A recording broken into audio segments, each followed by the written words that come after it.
quería preguntarte sobre el origen de la chipa, porque a lo mejor uno lo da por hecho, pero no se sabe. ¿Me puedes contar de dónde viene la chipa? Primero, la equivocación que hay, que la gente piensa que chipa es palabra guaraní, y chipa no es palabra guaraní, es quechua, quechua o quichua. Ujú. Es chipa, chipa significa apelmazado, todas las cosas apelmazadas es chipa. El almidón mojado el almidón metido debajo de la ceniza caliente con hoja, por ejemplo, sale chicloso, y ese es chipa. Esa era la chipa original que hacían, porque nosotros no teníamos harina, no teníamos otras cosas, ni el almidón de maíz tampoco, como la maicena, por ejemplo, no teníamos. Se usaba de harina de maíz común, así como era normal, ¿verdad? Natural. Entonces, la chipa es palabra quechua, que entró a muchos lugares, ¿verdad? En el Perú, en México, en todos lados entró esa palabra chipa como quechua de los incas, es idioma de los incas. Qué interesante. Así como pampa, papa, chiripá, cancha, charata, chacra, chaco, charqui, chastaca, todas esas son palabras quechua. A nosotros nos entraron por el Chaco, a través de Bolivia, porque ellas eran nómadas, todas las etnias eran nómadas, ¿verdad? Por todos lados recorrían. Entonces vinieron por el Chaco y a través de los pámpidos se transmitió hasta la región oriental, que nos llegó a través de ellos, a través de las varias etnias chaqueñas. Y se fue transformando, digamos, lógicamente va evolucionando, ¿no? Y claro, va evolucionando. Hasta ahora se usa el engrudo de almidón para hacer comida para los celíacos, por ejemplo, para las personas que tienen celiaquía. Se usa para amalgamar una masa, por ejemplo, que no sea con harina.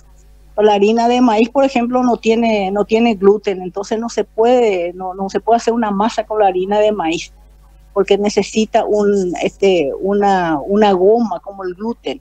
Entonces se suplanta con el engrudo de almidón, se le agrega y con eso se hace la masa. Se puede hacer perfectamente una masa para hacer chipa para los celíacos.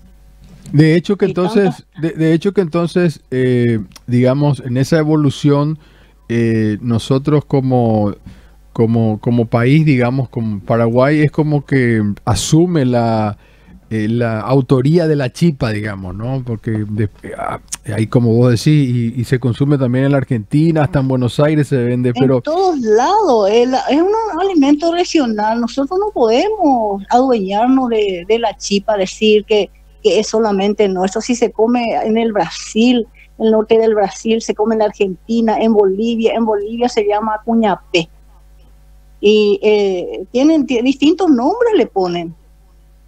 Sí, Entonces, Brasil le dice pan de queijo también le dicen. Pan de queijo le dicen, sí, pan de queijo le dicen, sí. sí, porque le hacen con queso, sí. En todos lados, es un alimento regional, no podemos, por eso yo estoy en contra de decir que es solamente una cosa, es una comida paraguaya, por ejemplo. Uh-huh. No es regional. Primero que el nombre luego no nos pertenece, es quechua, es de los incas. Los incas ya hacían la chipa y nosotros queremos adueñarnos de la chipa. No es así. Hay que conocer la historia también para no ser fanático.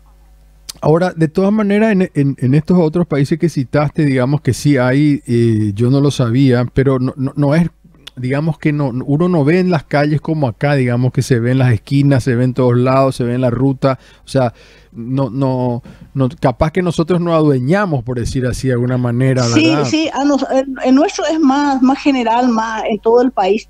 En la Argentina, por ejemplo, se venden en las estaciones, en Retiro, por ejemplo, se van con las canastas y eso venden en las estaciones. Uh-huh. Y en Bolivia sí que se vende en todas partes. En Bolivia el cuñapé por todos lados se vende, así como las chipitas, hacen por todos lados. En Bolivia sí se consume mucho el cuñapé, la chipa. Igualita nuestra chipa es. Igual a la nuestra.